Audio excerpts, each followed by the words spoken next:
दोस्तों, आप लोगों को बॉलीवुड के मशहूर गज़ल गायक पंकज उधास साहब तो याद ही होगा।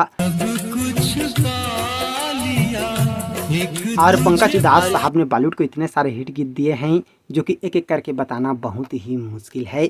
और दोस्तों, दुख इस बात की है कि पंकज उधास साहब अब हमारे बीच नहीं रहे। और दोस्तों, क्या आप लोगों को पता है पंकज उधास साहब ने अपना पहला गीत उषा खन्ना जी के संगीत में गाया था। और उस बहुत ही बेहतरीन गीत को अगर आप पंकज उधास साहब की बहुत ही दिलकश आवाज़ में सुनेंगे तो आप बस सुनते ही रह जाएंगे।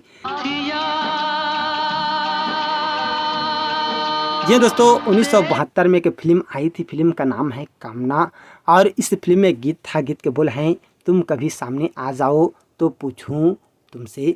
और इस बहुत ही खूबसूरत गीत को पंकज उधास साहब ने उषा खन्ना जी की संगीत में अपनी आवाज़ दी। लिरिक्स नक्श लालपुरी साहब ने दिया। और एक गज़ल गीत है जिसे अगर आप सुनेंगे तो आप सुनकर बस सुनते ही रह जाएंगे। तो एक झलक इस गीत की तरफ।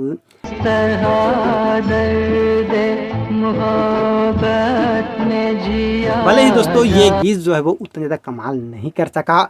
और इस फिल्म के साथ ही दोस्तों और बॉलीवुड में ऐसी बहुत सारे फिल्में आई जिनमें पंकज उधास साहब ने काम किया, लेकिन उन फिल्मों से उन्हें ज़्यादा पहचान नहीं मिली। जैसे ज़िंदगी जीने के लिए, मौसम सुहाना, कमला, इसके साथ ही जरा सी ज़िंदगी जैसी बहुत सारी फिल्में आई जिनमें पंकज उधास साहब ने काम किया, लेकिन उन्हें उन फिल्मों से खास पहचान नहीं मिली।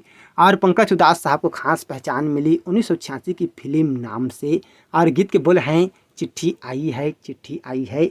यह गीत इनकी जोड़ी का सबसे पॉपुलर गीत है और इस गीत के लिए पंकज उधास साहब को अवार्ड भी मिला था। और दोस्तों, इसके बाद पंकज उधास साहब ने बॉलीवुड में इतने सारे हिट गीत गाए हैं जो कि एक एक करके बताना बहुत ही मुश्किल है। और दुख इस बात की है कि अब पंकज उधास साहब हमारे बीच नहीं रहे।